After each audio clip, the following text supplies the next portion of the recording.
He slid a platinum credit card, heavy and cold as a morgue slab, across the polished mahogany. "The deal is done. The vultures are fed," Archer Sterling announced, his voice a low baritone that cut through the hushed reverence of L'Étoile Filante. "The usual wager, gentlemen." His companions, a trio of sycophants who orbited his gravitational pull of wealth, chuckled. The game was a cruel tradition after every corporate conquest. Archer, bored by the simple act of making money, would challenge the staff. He thought it was a display of magnanimity. In reality, it was a display of contempt. He beckoned the waitress over with a flick of his wrist, a gesture one might use for a dog. "You," he said, not bothering to look at her face, his gaze fixed on the shimmering Manhattan skyline through the floor-to-ceiling window. He was 42, with a jawline that looked like it had been carved from granite, and a custom Brioni suit that cost more than her entire college debt. "I just turned $1 billion into 2. That's boring. The real challenge is what comes next." He finally turned his eyes on her. She was young, maybe 20. Her dark hair was pulled into a severe, functional bun that did nothing to soften the sharp intelligence in her eyes. Her uniform, a simple black dress, a starched red shirt, and a white apron tied neatly around a slender waist, was meant to make her invisible. But she wasn't. There was a stillness about her, an unnerving composure that irritated him. "Let's play a game," Archer drawled, the smirk on his face reflecting in the crystal of his wine glass. "I'll write a check for $1 million to you, right now." He paused for effect, letting the weight of the offer hang in the air. "If you can give me a viable private market strategy to double it in the next 48 hours. No stocks, no bonds, no public exchanges. Something creative." His men snickered. It was an impossible question, a sadistic test designed to make her stammer, to make her say something foolish about real estate or savings bonds, so they could laugh and leave her a pitying $100 tip. He expected her to blush, to be flustered. He expected her to be nobody. But the girl, whose name tag read Kate, didn't blush. She didn't even look at the checkbook he'd theatrically placed on the table. Her gaze drifted for a fraction of a second to a geological survey map he'd left unfurled beside his plate, a document he considered irrelevant post-deal detritus. Then she leaned in, her voice a whisper that was somehow louder than all the ambient noise in the restaurant. "Forget your million," she said, her tone laced with an authority that was utterly out of place. "You should be worried about the $2 billion you just made." She tapped a manicured finger, clean and unchipped, on a specific coordinate on the map. "You think you bought a lithium mine? You didn't." The smirk vanished from Archer Sterling's face. He was about to learn the most brutal lesson of his gilded life. Never ever assume the person pouring your water doesn't know precisely how to boil you alive. The rain that fell on New York City that night didn't cleanse. It merely smeared the neon glow across the black asphalt like cheap makeup. Inside L'Étoile Filante, a restaurant so exclusive its reservation line was an unlisted number passed between dynasties, the air was thick with the scent of seared scallops and quiet power. Archer Sterling, the founder of Sterling Capital, had just orchestrated the hostile takeover of a rival mining conglomerate. It was a masterpiece of financial brutality, a multi-billion-dollar kill that had taken 6 months of meticulous planning. Now was the time for celebration. "To the victor," toasted Preston, Archer's perpetually nervous second-in-command, a man whose ambition was forever eclipsed by his anxiety.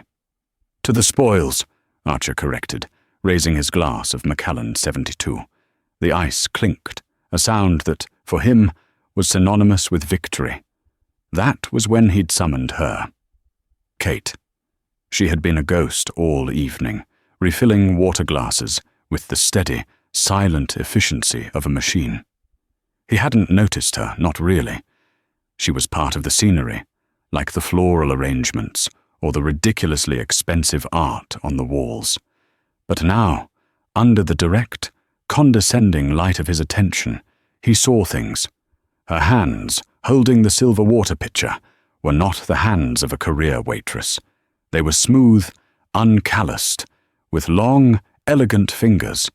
There was a tiny, faint smudge of what looked like fountain pen ink on the side of her index finger. Her posture was perfect, her spine straight, a discipline that spoke of something other than carrying trays of food.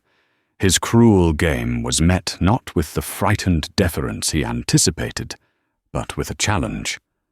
"What did you say?"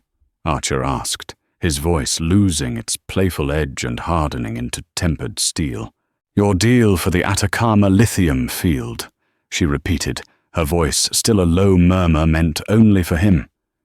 "You based your valuation on the geological survey from GeoCore Analytics, correct?" Archer's blood ran cold.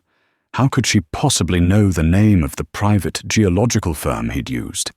It wasn't in any public filing. "Go on," he said, his eyes narrowing. "The survey is a fake," she stated, not as a possibility, but as a fact. The core samples were salted. The real lithium deposit is 17 kilometers to the east, on land owned by a shell corporation registered in Panama 3 days ago. She paused, letting the information sink in.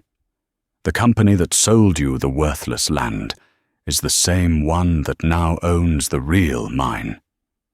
In 48 hours, when your first drilling team reports back that the field is barren, they will announce their new discovery.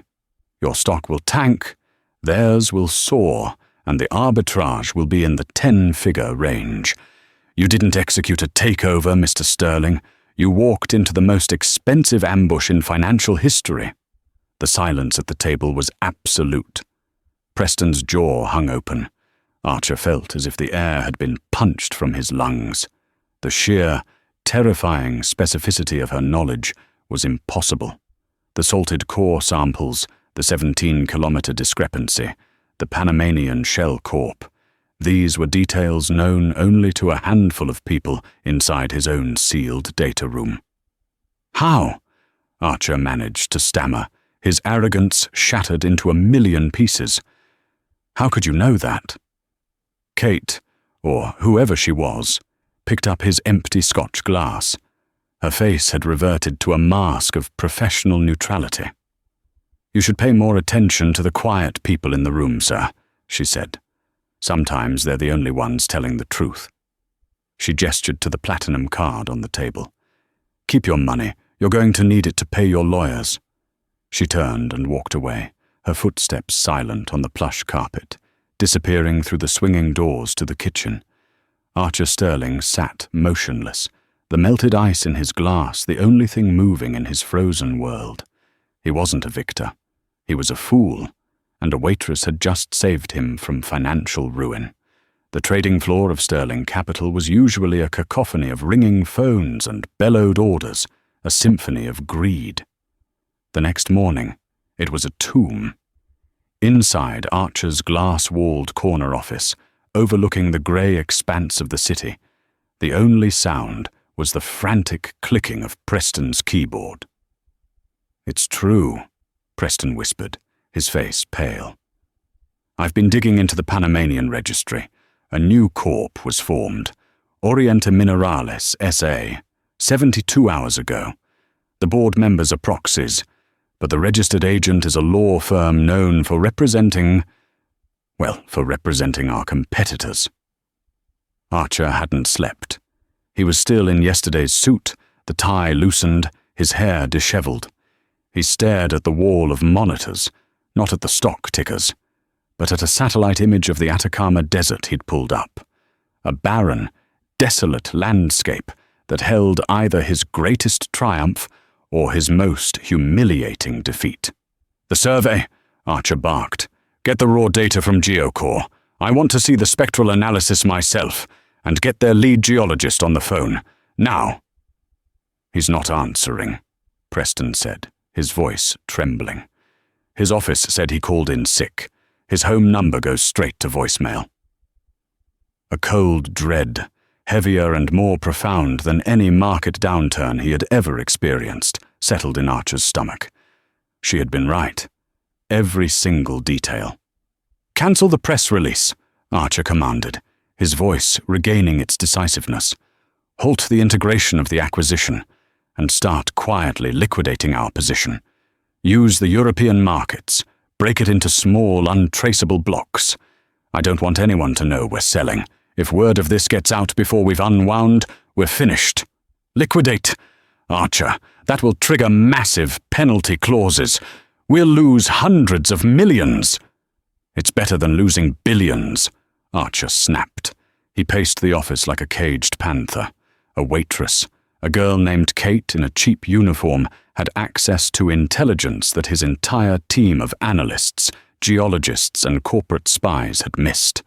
It wasn't a lucky guess. It was knowledge. "Who is she?" Archer demanded, whirling on Preston. "I want to know everything. The restaurant, L'Étoile Filante. Get me her employee file. I want a name, an address, a social security number. I want to know what she had for breakfast. Find her." "On it," Preston said, already dialing. Archer strode to the window, the city spread out beneath him like a chessboard. For the first time in his professional life, he felt like a pawn. This woman hadn't just given him advice. She had peeled back a curtain to a game being played on a level he hadn't even known existed. He wasn't just intrigued, he was terrified, and he had to find her. Archer arrived at L'Étoile Filante at 3 p.m., a dead hour for any restaurant. The grand dining room was dim, the chairs stacked upside down on the tables, smelling of lemon polish and yesterday's glories. He hammered on the ornate brass doors until a flustered manager, a Frenchman named Henri, with a meticulously waxed moustache, cracked it open. "Monsieur Sterling," Henri said, surprised. "We are closed until dinner service." "I'm not here for dinner, Henri. I need to speak to one of your waitresses. Kate, she served my table last night." Henri's brow furrowed in genuine confusion. "Kate? Monsieur, we have no one named Kate on our staff." "Don't play games with me," Archer growled, pushing past him into the marble foyer. Early 20s, dark hair in a bun. Sharp, very sharp. Served table 7. A flicker of recognition crossed Henri's face, but it was quickly replaced by more confusion. "Ah, you must mean the temp." But her name was not Kate. He consulted a clipboard hanging by the hostess stand. "We were short-staffed for a private event. The agency sent over a girl, worked 1 shift, 4 hours, paid in cash." "What was her name?" Archer demanded, his patience evaporating. "The paperwork says, Jane Smith," Henri sighed, rolling his eyes. "Clearly an alias, monsieur. With temps, we do not ask many questions when we are desperate." "Was there another waitress in that section? Someone she might have been covering for?" "Yes, Elena.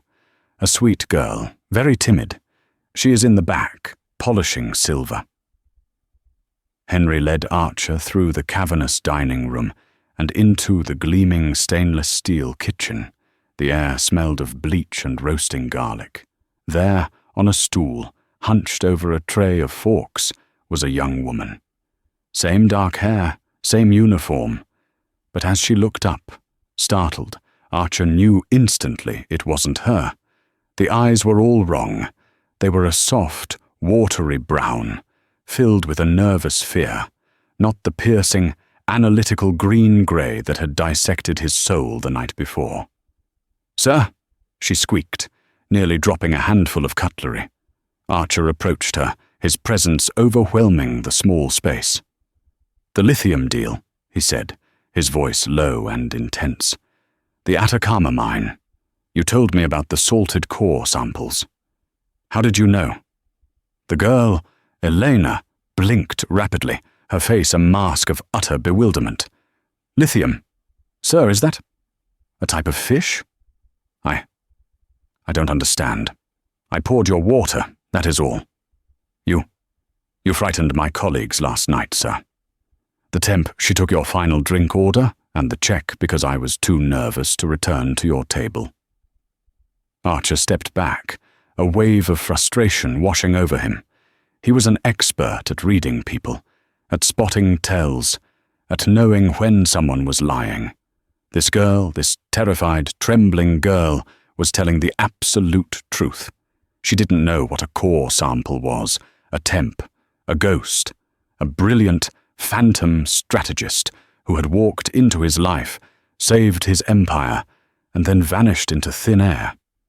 As he was leaving the restaurant, his phone buzzed. It was an encrypted message from an unknown source, routed through a dozen offshore servers. It was a single line of text. They know you're selling. You have a target on your back now. The man you trust most is the one holding the knife. AG Alistair Graves. The name hit Archer like a physical blow. Alistair Graves, his mentor. The legendary, semi-retired titan of industry, who had taken a young, reckless Archer under his wing 20 years ago and taught him everything he knew. Alistair was more than a mentor. He was the father Archer never had. The idea was preposterous, a sick joke. But then he thought of the impossible, perfect intelligence the girl had possessed. He thought of the fake survey from GeoCore, a firm Alistair himself had recommended years ago. He thought of the cryptic warning, the man you trust most. A cold, terrifying pattern began to emerge from the chaos. This wasn't a simple deal gone wrong. He hadn't been ambushed by a competitor. He had been betrayed by his creator. The ghost had not only saved him, she had given him the key to understanding his own destruction, and now he had to find her, not just for answers, but for survival. 2 weeks bled into a frantic, paranoid month. Archer Sterling, a man who commanded markets, was now a hunter of shadows. He had hired the best private investigators money could buy, ex-Mossad agents and former MI6 data analysts. They found nothing. The temp agency had no record of a Jane Smith. The security footage from L'Étoile Filante was mysteriously corrupted for the exact 4-hour window she was there. She was a digital and physical phantom. Meanwhile, the financial world was reeling.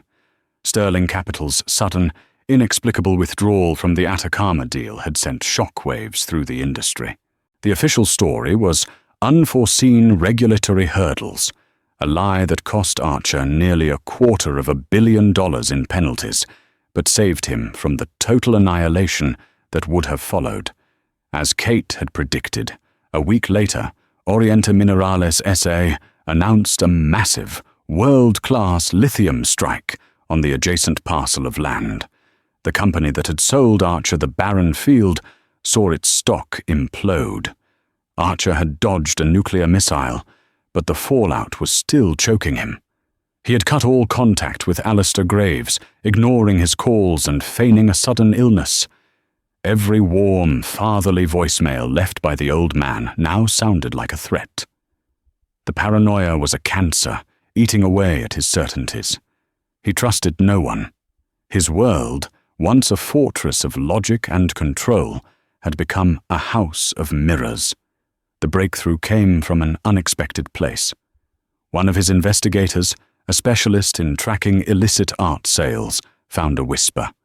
A young woman matching the waitress's description had been seen in the private archives of the New York Public Library's cartography division, studying 17th century Russian survey maps. It was a bizarre, threadbare lead, but it was the only one he had.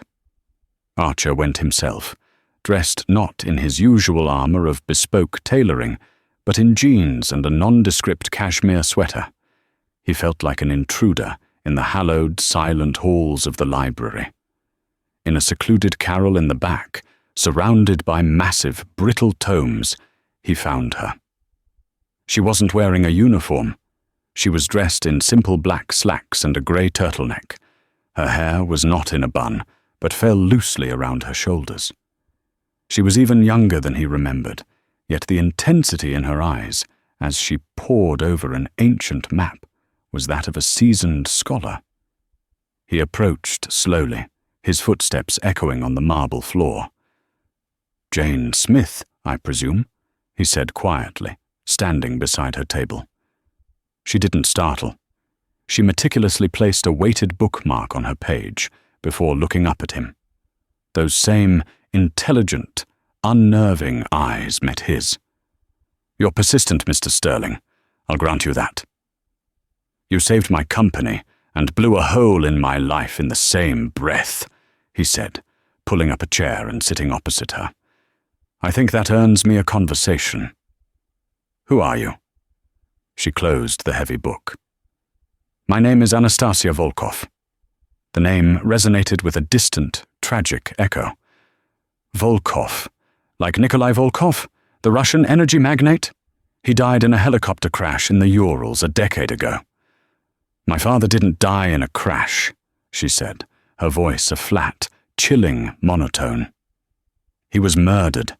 His helicopter's avionics were remotely sabotaged because he discovered the existence of an organization he called the Meridian Group. He was about to expose them." Archer felt the pieces of the puzzle snapping into place with horrifying clarity. "And Alistair Graves?" A sad, bitter smile touched her lips. "Alistair Graves isn't just a member of Meridian. He is its chairman. The benevolent grandfather of Wall Street is the spider at the center of the web. The ambush he set for you with the lithium mine wasn't just about money. It was a loyalty test. You were becoming too powerful, too independent. He wanted to see if you would come crawling back to him for a bailout to put you back under his thumb." Archer leaned back, the weight of the revelation pressing down on him. His entire career, his success, his identity. It had all been a curated illusion, orchestrated by the man he admired most. Why? Why help me? You could have let me fall. Because my father made the mistake of trying to fight them alone, Anastasia said, her gaze turning inward to a place of old pain. He had the data, the proof, but he had no allies with real power.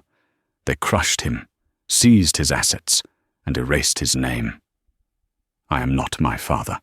I know I can't dismantle Meridian from the outside. I need someone on the inside, someone with the infrastructure, the access, and the motivation to burn it all down. She leaned forward, her eyes locking onto his.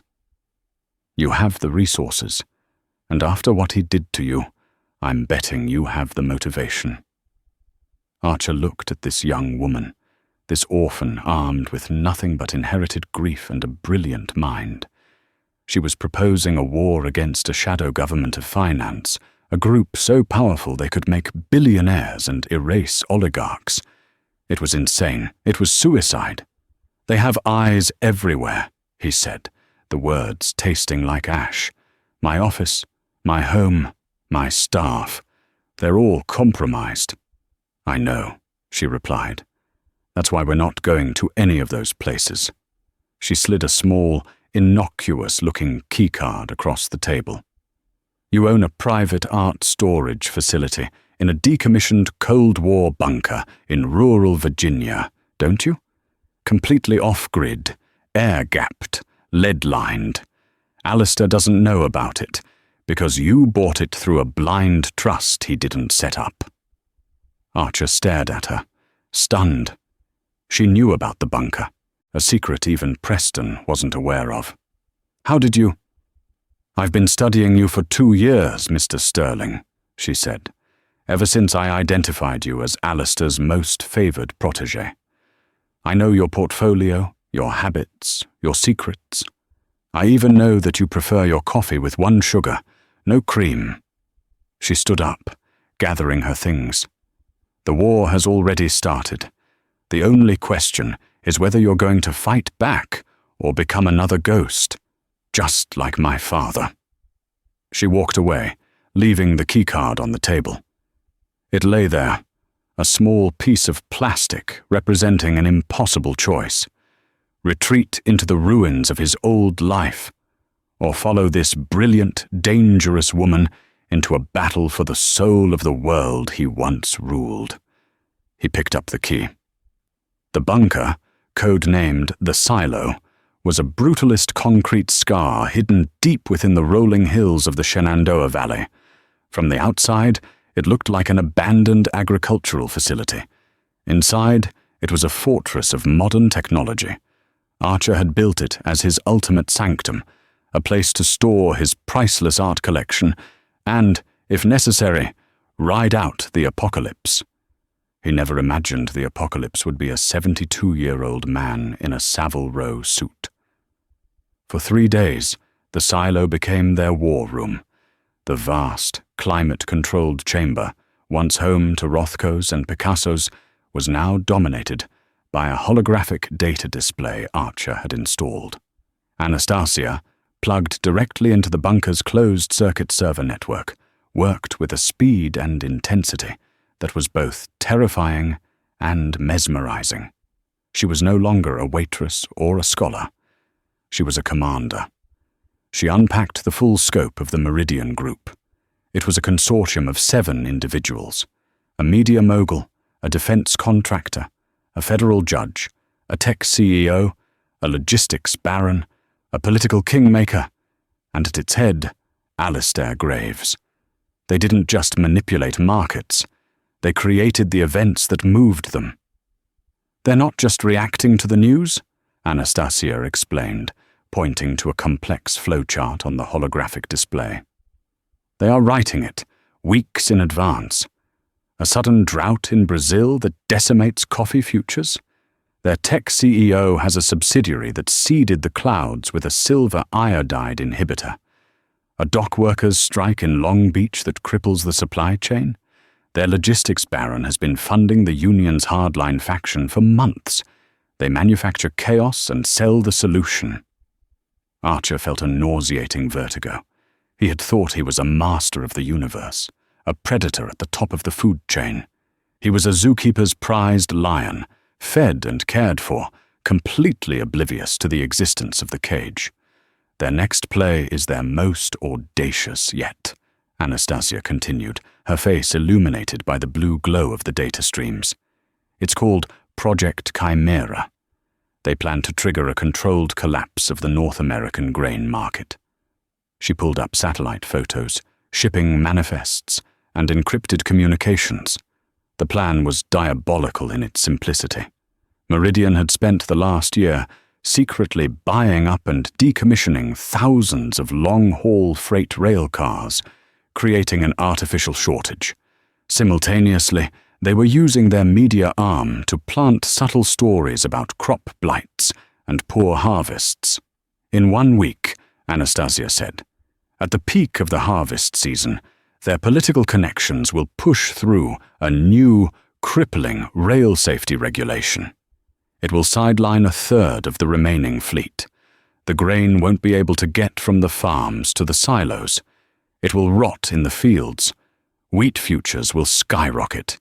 There will be bread shortages, riots, and Meridian, having shorted the entire agricultural sector and cornered the market on privately held grain storage, will make a profit that makes our lithium deal look like pocket change. They will make a fortune from the threat of starvation." "We have to warn someone," Archer said, his voice hoarse. "The SEC, the FBI. And tell them what?" Anastasia countered, turning to face him. "That a ghost in a bunker has uncovered a conspiracy by some of the most respected men in America. They would bury us in legal challenges and discredit us before we could even get a subpoena issued. Alistair has a federal judge in his pocket, remember? We can't fight them through the system they control. So what do? We can't let this happen. We're not going to stop it," she said, a cold fire in her eyes. "We're going to hijack it." Her plan was as audacious as it was dangerous. They wouldn't expose the conspiracy. Instead, they would use Meridian's own complex web of shell corporations and dark pool trading accounts against them. They've built a perfect automated system to profit from the collapse, she explained, her fingers flying across a virtual keyboard. The trades are all pre-programmed, set to trigger the moment the new rail regulation is announced. But their system has one vulnerability. It's designed for a slow, steady price climb. It's not prepared for a sudden, catastrophic price shock in the opposite direction. Her strategy was to use Archer's remaining capital and his high-speed trading infrastructure to flood the market with buy orders for grain futures at the exact moment Meridian's short-selling algorithm kicked in. But to make it work, they needed to amplify their impact 1,000-fold. There's an annual charity gala in 2 days, Archer said, an idea forming in his mind. The St. Jude's Benefactors Ball. Every major hedge fund manager in the country will be there. They all hate each other. But there's one thing they hate more: being left out of a big score. You want to bring them in? Anastasia asked, skeptical. Not all of them. Just a handful. The ones Alistair has personally burned in the past. I'll give them the play of a lifetime. I won't tell them why. I won't tell them the source. I'll just give them the entry point and the target. Their own greed will force them to follow my lead. Their combined capital will create the shockwave we need. It was a colossal gamble. If it failed, they would not only lose everything, but also make enemies of the most powerful players on Wall Street. But if it worked, they would turn Meridian's greatest weapon, the market itself, into the instrument of its own destruction. Alistair will be at that gala, Anastasia said softly. He's the guest of honor. I know, Archer replied, his jaw tight. That's the point. I want to look him in the eye when his empire turns to dust. The ballroom of the Pierre Hotel was a galaxy of glittering diamonds and simmering rivalries. The air hummed with false smiles and the clinking of champagne flutes. Archer Sterling moved through the crowd like a shark, his presence parting the lesser fish. He wore a tuxedo that was the sartorial equivalent of a raised middle finger, sharp and unapologetic. On his arm, a woman who stole the breath from the room. Anastasia Volkov was no longer a waitress or a hacker in a bunker. She was a vision. She wore a bespoke gown of shimmering amethyst silk that clung to her like a second skin. Her hair was swept up in an elegant chignon, revealing the graceful line of her neck and a single stun. The ballroom of the Pierre was not a room. It was a nebula, a swirling galaxy of condensed power where diamonds glittered like distant cold stars and rivalries simmered with the heat of collapsing suns. Archer Sterling moved through it like a rogue planet, his gravitational pull warping the orbits of lesser bodies. His tuxedo, a bespoke creation of midnight wool and silk, was less an article of clothing and more a declaration of war, sharp, precise, and utterly unapologetic. On his arm, a woman who was not a woman but a masterpiece of controlled fire, a supernova contained within the fragile vessel of a human form. Anastasia Volkov, in a gown of shimmering amethyst silk that seemed to flow over her like liquid twilight, was a living paradox. The dress, the jewels, a cascade of diamonds at her throat, borrowed from the deepest, most secret vault of Archer's collection, the artfully upswept hair, were all a disguise of profound truth. She was not hiding who she was. She was finally revealing it. This was not the armor of a waitress or a scholar. This was the regalia of a queen on the eve of a coup. They move like sharks in a gilded cage, she murmured, her voice a low thrum against his ear, a communication masked as an intimacy for the prying eyes that followed them everywhere. Every smile is a baring of teeth. They feast on rumor and bleed ambition, and they have no idea the cage is about to be shattered. Archer's gaze swept the room, cataloguing, assessing. His targets were easy to spot, drawn to the centers of power like moths to a flame. Marcus Thorne, a hedge fund brute whose face seemed permanently flushed with rage after Alistair had publicly humiliated him in a proxy battle.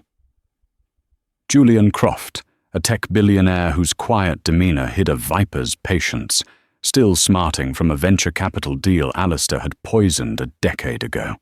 And Beatrice Vance, the silver-haired matriarch of an old-money dynasty who had never forgiven Alistair for gutting her family's legacy holdings during the '08 crisis. They were predators, yes, but they were wounded predators, and nothing is more dangerous or more easily manipulated. One by one, under the pretense of fetching champagne or admiring a piece of art, he drew them into the alcoves of shadow that fringed the ballroom's brilliant light. His pitch was not a plea, it was a prophecy, delivered with the cold certainty of a man who has already seen the future. To Thorne, he said, "Marcus, Alistair believes the agricultural sector is about to collapse. He's shorting it into oblivion. Tomorrow morning, at 10:00 a.m. EST, we are going to force-feed him every single share he's borrowing." To Croft, "Julian, you've built algorithms that can predict market shifts. I'm telling you, this isn't a shift. It's an extinction-level event. I have the epicenter." To Vance, "Beatrice, you once told me revenge is a dish best served cold. I'm telling you the kitchen is open, and tomorrow's special is Alistair Graves." He gave them the coordinates, the specific grain futures contract, the precise entry time. But not the map. He saw the flicker in their eyes, the primal calculus of greed versus risk. He was asking them to wager fortunes on his word alone, a word that the street whispered was already tarnished. He was leveraging the one currency Alistair had never been able to take from him, the memory of his own legendary ruthlessness.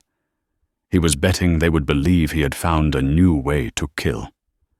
And then, across the sea of faces, he saw him. Alistair Graves, ensconced near the orchestra, not as a guest, but as the room's focal point. He was leaning on an ebony cane topped with a silver wolf's head, the very picture of benevolent patriarchy, his silver hair a halo under the crystal chandeliers. When his eyes found Archer's, his face broke into a smile of such warmth, such genuine affection, that for a sickening moment Archer felt the phantom limb of their old relationship ache with loss. "Archer, my boy." Alistair's voice, a rich baritone that had once calmed markets and soothed Archer's own youthful anxieties, cut through the din. He beckoned them closer. "I've been hearing the most troubling rumors, that you were unwell. I am relieved to see you looking so vibrant."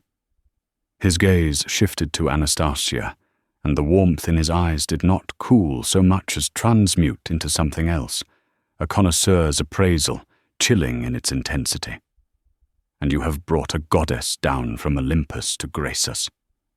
"Alistair," Archer said, his own voice a carefully constructed facade of civility, "I wouldn't miss your night of honor for the world. Allow me to introduce my new strategic advisor, Anastasia." Alistair took her hand, his thumb brushing against her knuckles. It was not a handshake, it was an interrogation. "Anastasia," he purred. "What a beautiful classical name. There is a familiarity to you, my dear, a certain intensity in the eyes. Have our paths crossed before?" "I am quite certain I would remember," Anastasia replied, her voice as smooth and cold as polished marble. She withdrew her hand slowly, deliberately. "But I have studied your career, of course. It is a masterclass in the art of creative destruction, how one can build an empire on the ruins of another. The barb, so subtle it was almost imperceptible, landed. A micro-expression, a tightening around the old man's eyes, a brief reptilian stillness was there and gone in a fraction of a second. Alistair's smile returned, wider this time, but without reaching his eyes. Ah, a student of the game. Excellent. Knowledge is the only true leverage, is it not? A lesson I tried to impart to my protégé here. He placed a heavy hand on Archer's shoulder, a gesture that was both a blessing and a brand. It is good to have you back in the light, son. We have so much to discuss. The world is a dangerous place for a man on his own. It was not an offer of reconciliation. It was a threat, wrapped in the velvet glove of paternal concern. I know you are plotting. Come home, or be destroyed. The night is still full of possibilities, Alistair, Archer said, gently shrugging off the hand. They found refuge on a stone balcony overlooking the sleeping giant of Central Park. The crisp autumn air was a welcome shock after the perfumed suffocation of the ballroom. For a long moment, neither of them spoke, the silence between them filled with the distant symphony of the city. He knows, Anastasia finally said, her voice tight, her arms wrapped around herself, as if against a sudden chill. He doesn't know the specifics of the plan, but he knows it's me. When he looked at me, he wasn't just seeing a face. He was searching a database of ghosts. I think he saw my father. It doesn't matter if he saw a ghost, Archer countered, his gaze fixed on the dark canopy of the park below. He's about to become one. The pieces are in motion. The other funds are in. Their greed outweighed their caution. Greed is the lever with which Alistair moves the world, she said. There is a certain poetry in using it to bring about his own end. She turned to him, her expression unreadable in the moonlight. Are you ready for this, Archer? There is no undoing what happens tomorrow. The man you were, the world you knew, it will all be gone.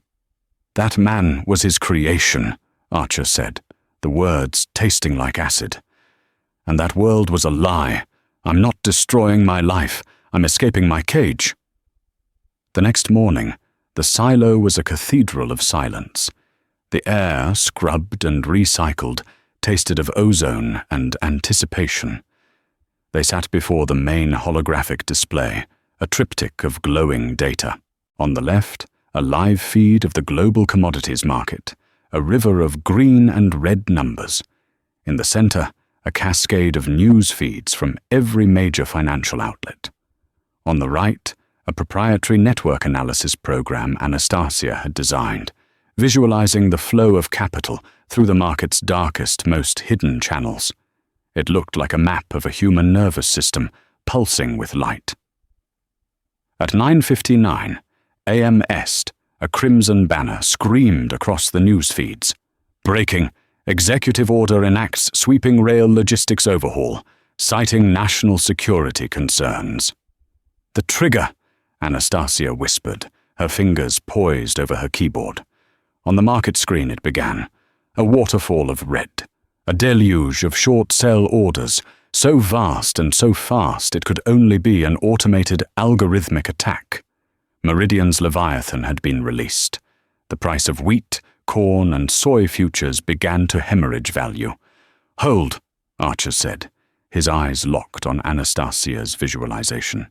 The nervous system was lighting up, showing billions of dollars flowing from a web of shell corporations, all converging on a single point of attack.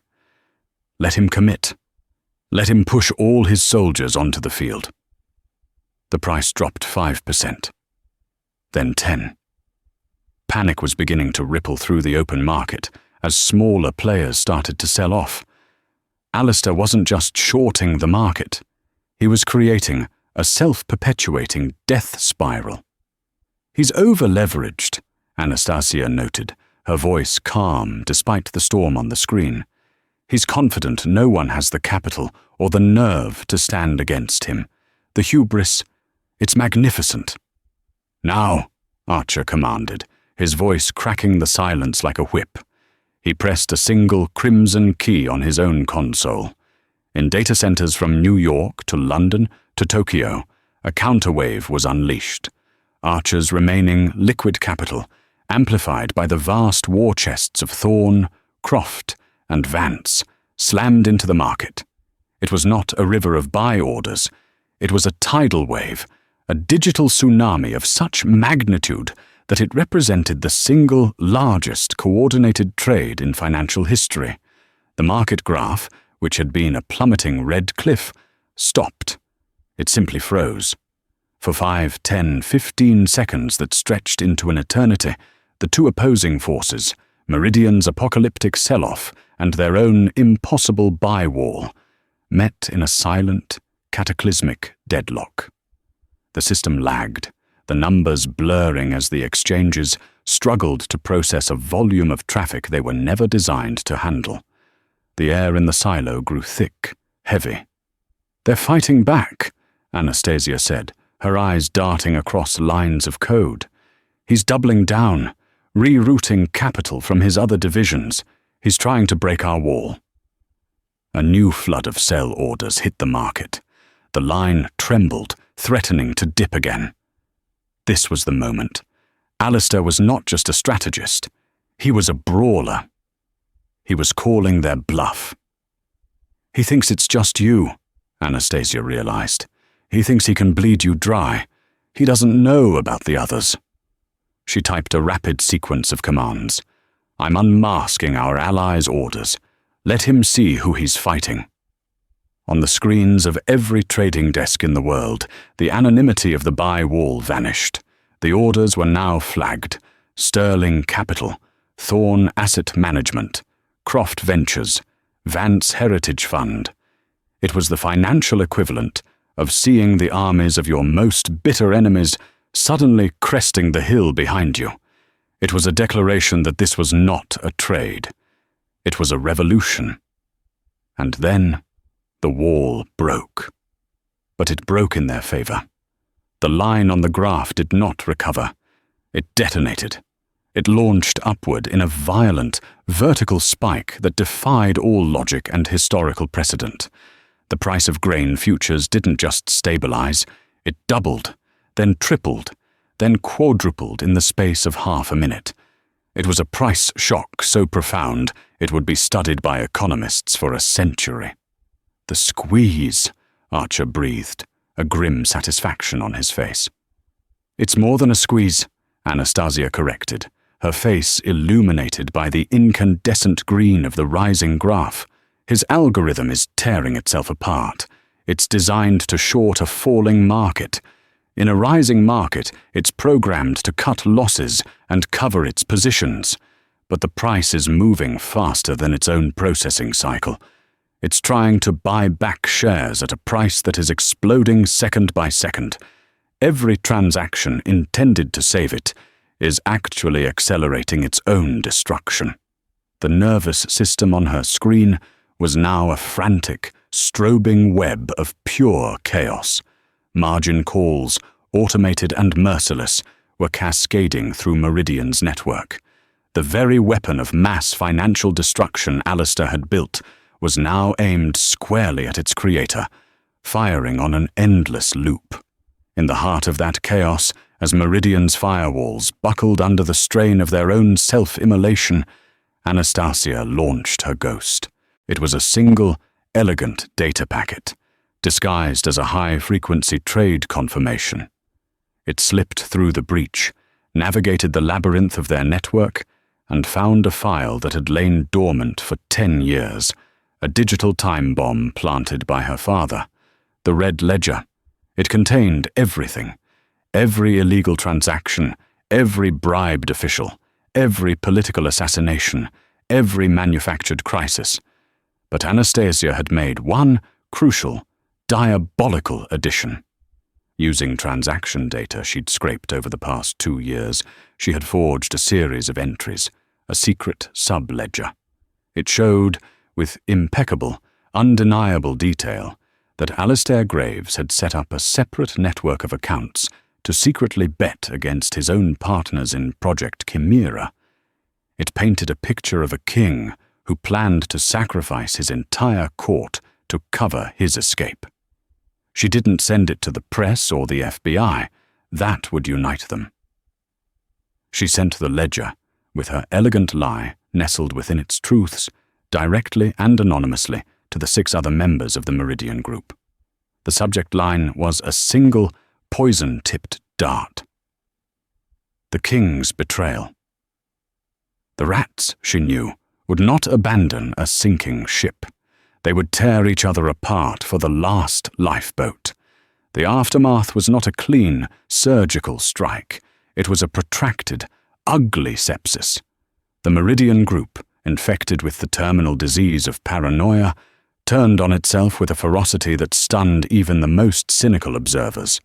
The media mogul began publishing leaks about the defense contractor's illegal arms deals. The tech CEO used his back doors to expose the federal judge's history of bribery. It was a circular firing squad of the damned. The quiet, invisible empire that had manipulated the globe for half a century didn't collapse. It tore itself to pieces in broad daylight, a spectacular, public auto-da-fe of indictments, asset seizures, and whispered about suicides in locked penthouses. Alistair Graves was the last to fall. They watched a live news feed as federal agents swarmed his Connecticut estate. He was not arrested in his study, surrounded by the trappings of power. He was found in his greenhouse, tending to his collection of rare black orchids. He looked small, frail, and utterly bewildered as they led him away in handcuffs, his hands stained with soil. Archer watched the face of the man who had been his mentor, his idol, his surrogate father, and felt not triumph, but a profound, hollow emptiness. He had not slain a dragon. He had merely exposed a sad, corrupt old man.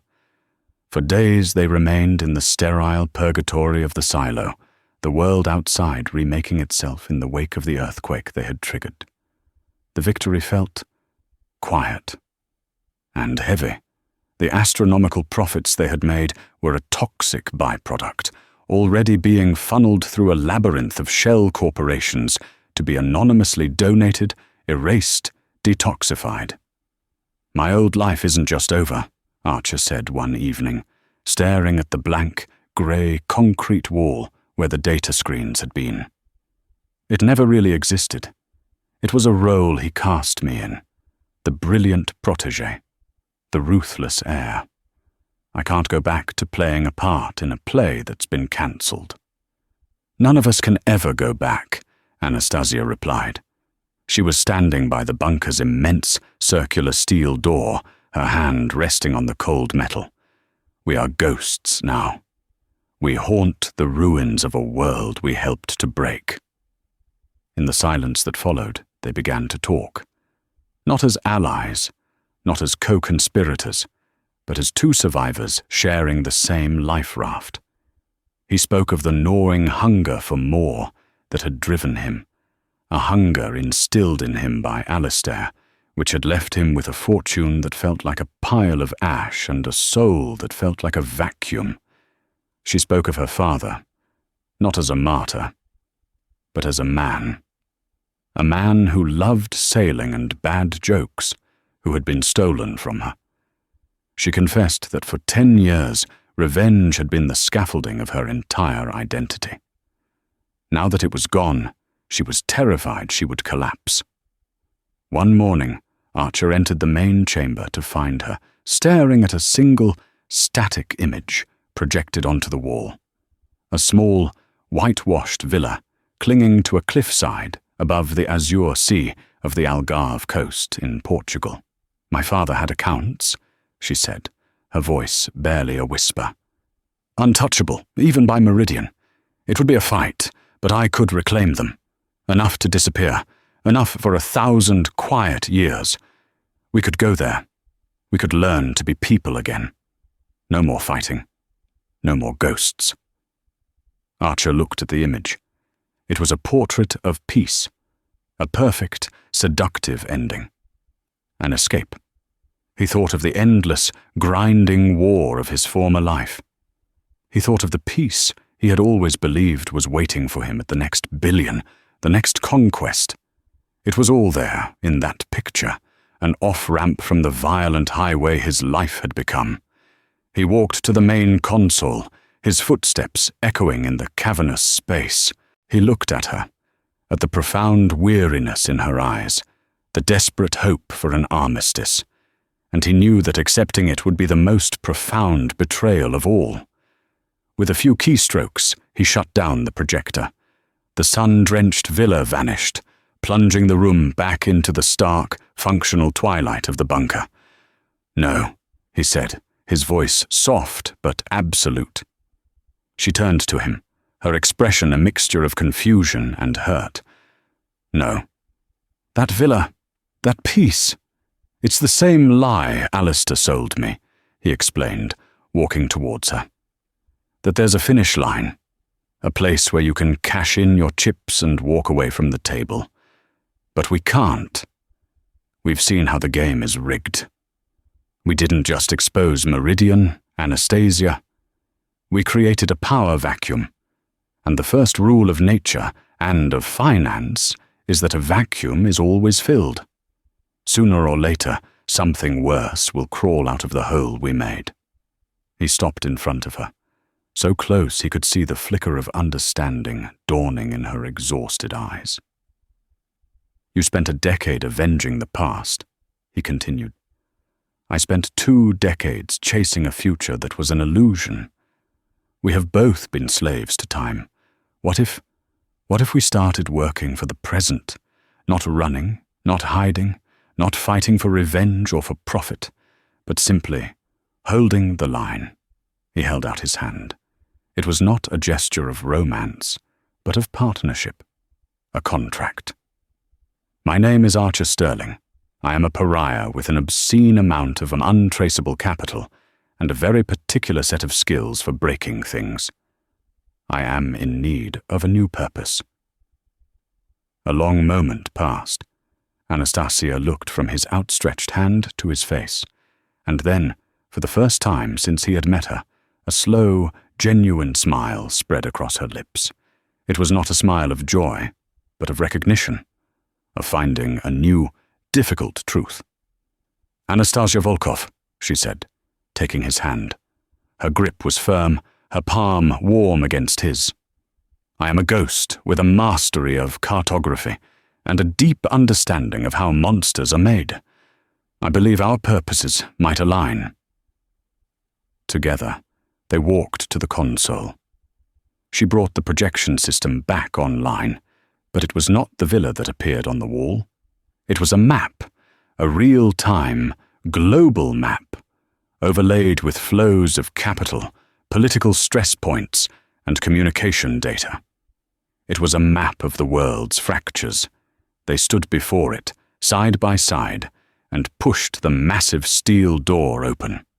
The bright Virginia sunlight did not flood the space as a promise of a new day, but as a harsh, clarifying light, revealing the dust motes dancing in the air, revealing the hard work yet to be done. They stepped out not into an ending, but into the beginning of their watch. They had no name, no mandate, no guarantee of success. They had only their shared knowledge of the abyss, and for 2 ghosts, adrift in a world they had broken, that was more than enough. It was everything